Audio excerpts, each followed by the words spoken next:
Hey guys, this is Tony from Sykes Harley-Davidson, and today I'm going to be telling you everything that you need to know about the all-electric Harley-Davidson Livewire.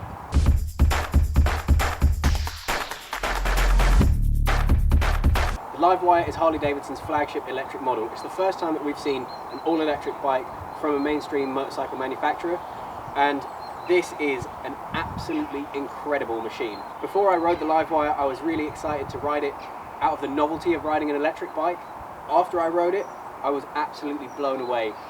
For those of you who know me, I'm pretty old school. I like petrol engines, alright? I like internal combustion engines, and I like old stuff.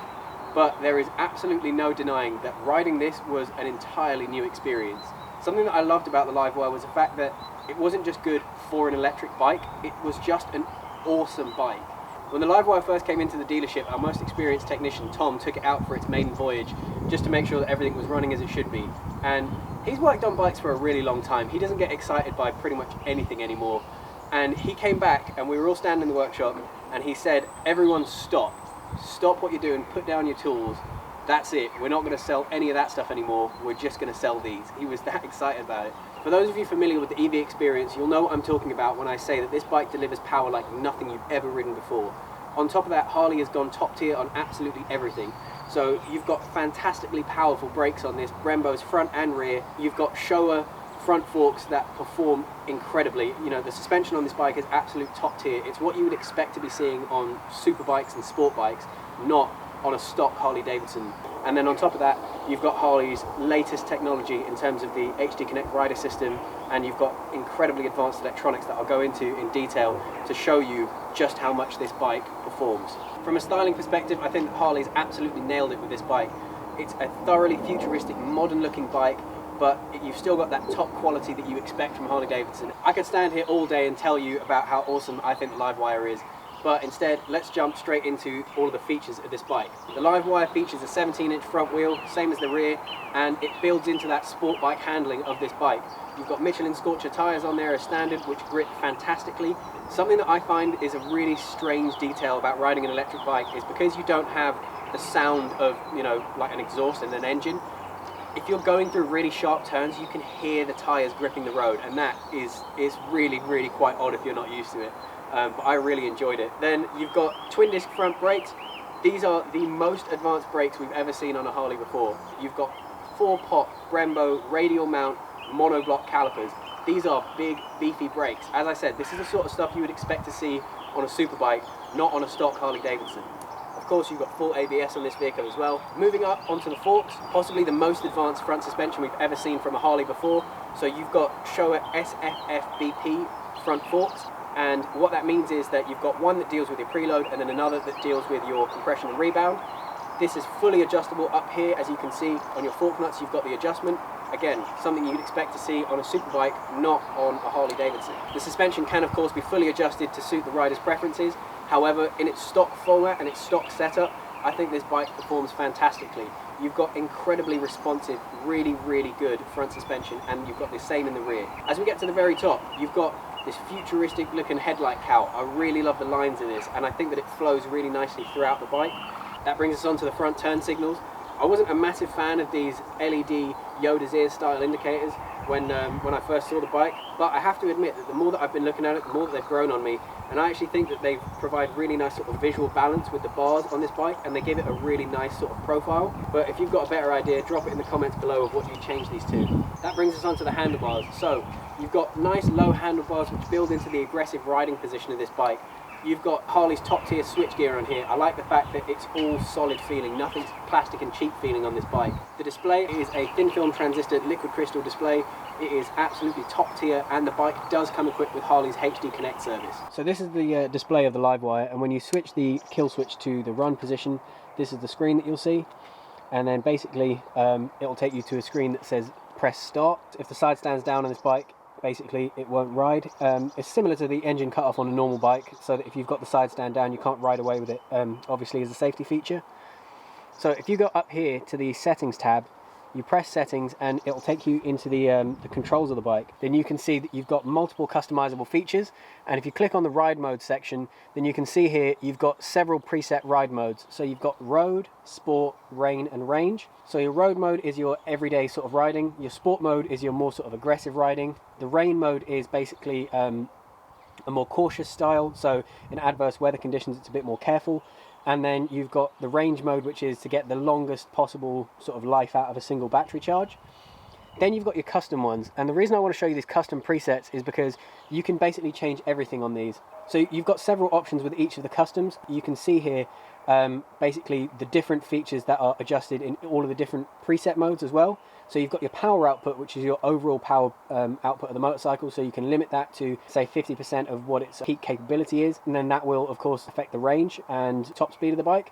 You've got your regen braking. More regen braking will basically make the braking more invasive, whereas rolling off on the regen brake, it will give you a reduced engine braking effect. The throttle response is again how snappy the throttle is, so whether you want it to be nice and sharp or whether you want it to be, you know, really smooth sort of power delivery for a more relaxed kind of ride. You can also adjust the traction control from this screen. A different rider mode, you might want to have higher traction control or lower traction control. If I hit exit, then you can see you can adjust the mode as you're riding along, and basically if you press the mode button you'll see this little screen come up and you can cycle through the different modes and decide what you want. So if you're riding along and it starts to rain, for instance, you can change it. Using this button down here you can actually see different functionality of the screen.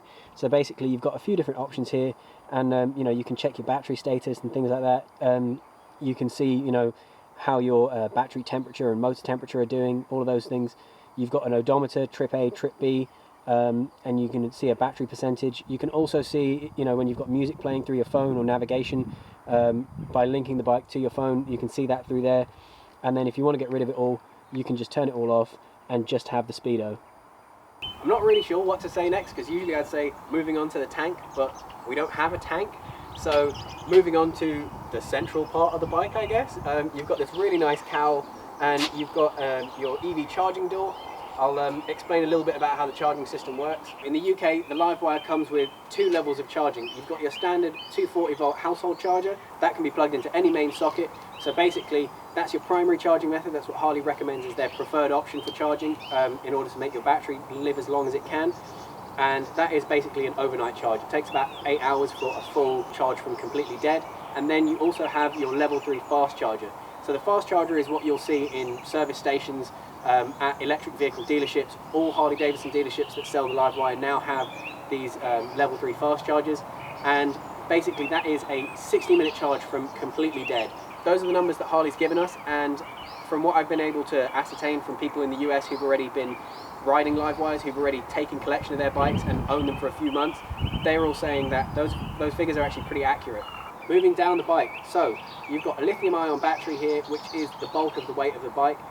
And underneath the battery you've got the Revelation Powertrain. The battery itself is actually a stressed member of the motorcycle, so basically it holds rigidity in the chassis, and it means that you end up with an overall lighter bike, even though the battery obviously is a considerable weight. At the very bottom of the bike you've got the Revelation Powertrain, and that is your electric motor that runs basically a spline drive shaft up to that front sprocket which drives the rear wheel. A question I've been hearing quite a lot is, do I need to carry a charging lead with me? Do I always need to have a backpack with a charging lead in it? And the answer to that is no.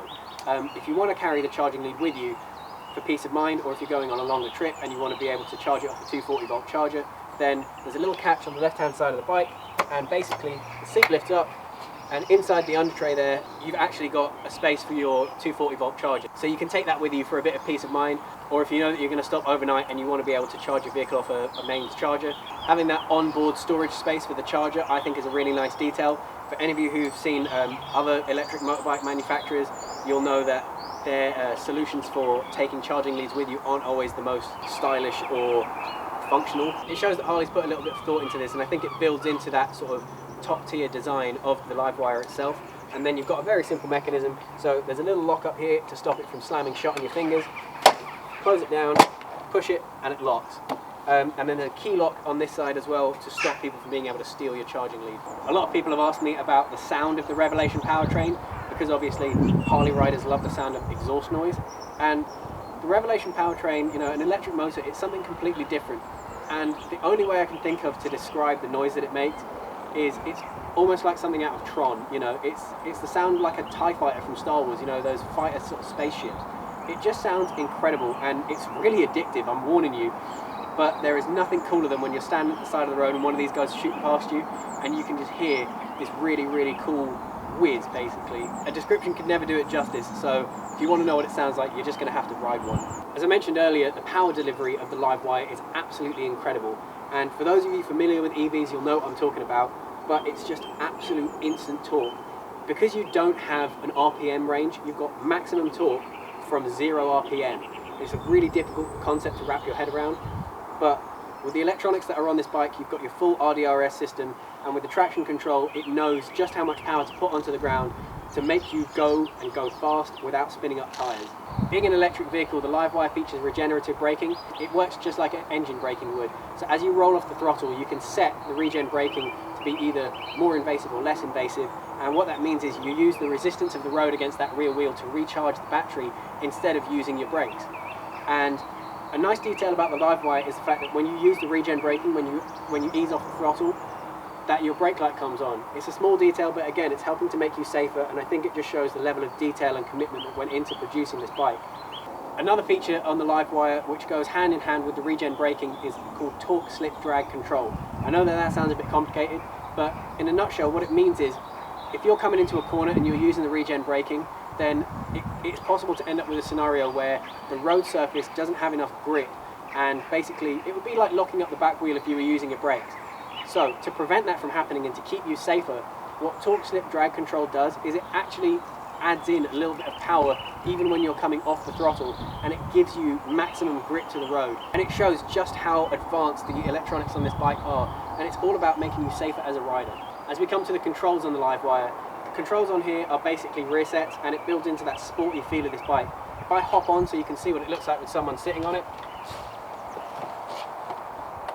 you can see that it's a really comfortable position. It's quite an aggressive stance. It's very sort of sport bikey as opposed to your general kind of cruiser feel. I actually think that it's a really nice setup for this bike, and especially with the power delivery that you get really, really nice control. And it is just like riding something sportier. I was going to say I can reach the rear brake easily, and the same with the gears, but obviously you don't have any gears. The seat on the Livewire is mounted onto this lightweight subframe, and it gives you a really nice stance on this bike. It's sort of Street Fighter-esque, and you've got a full pillion setup included as standard. You can also get a really nice looking carbon fiber cowl to cover that if you want to ride this bike as a solo. Moving down from the subframe, you can see that the Livewire features a monoshock in the rear.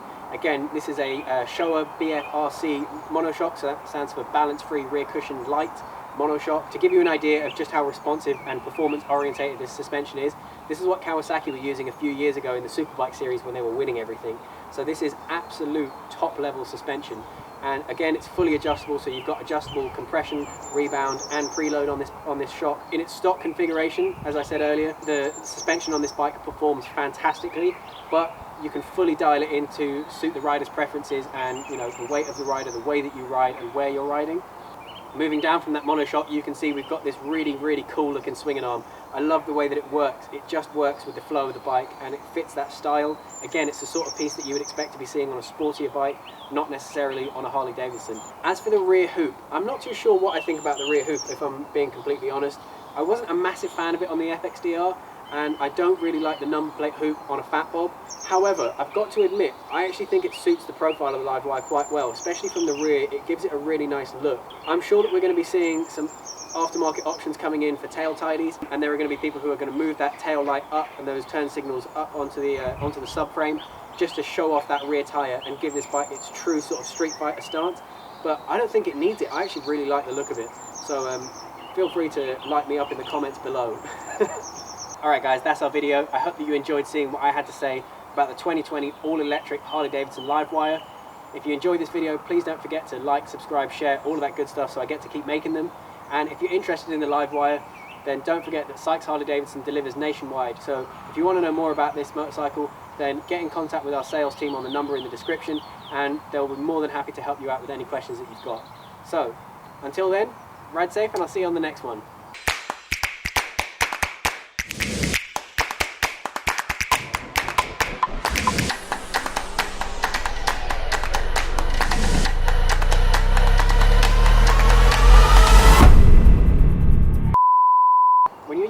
regen braking, you could end up in a situation where, especially if you're going into a corner, that the braking force that's being applied by the regen on the engine, I said engine.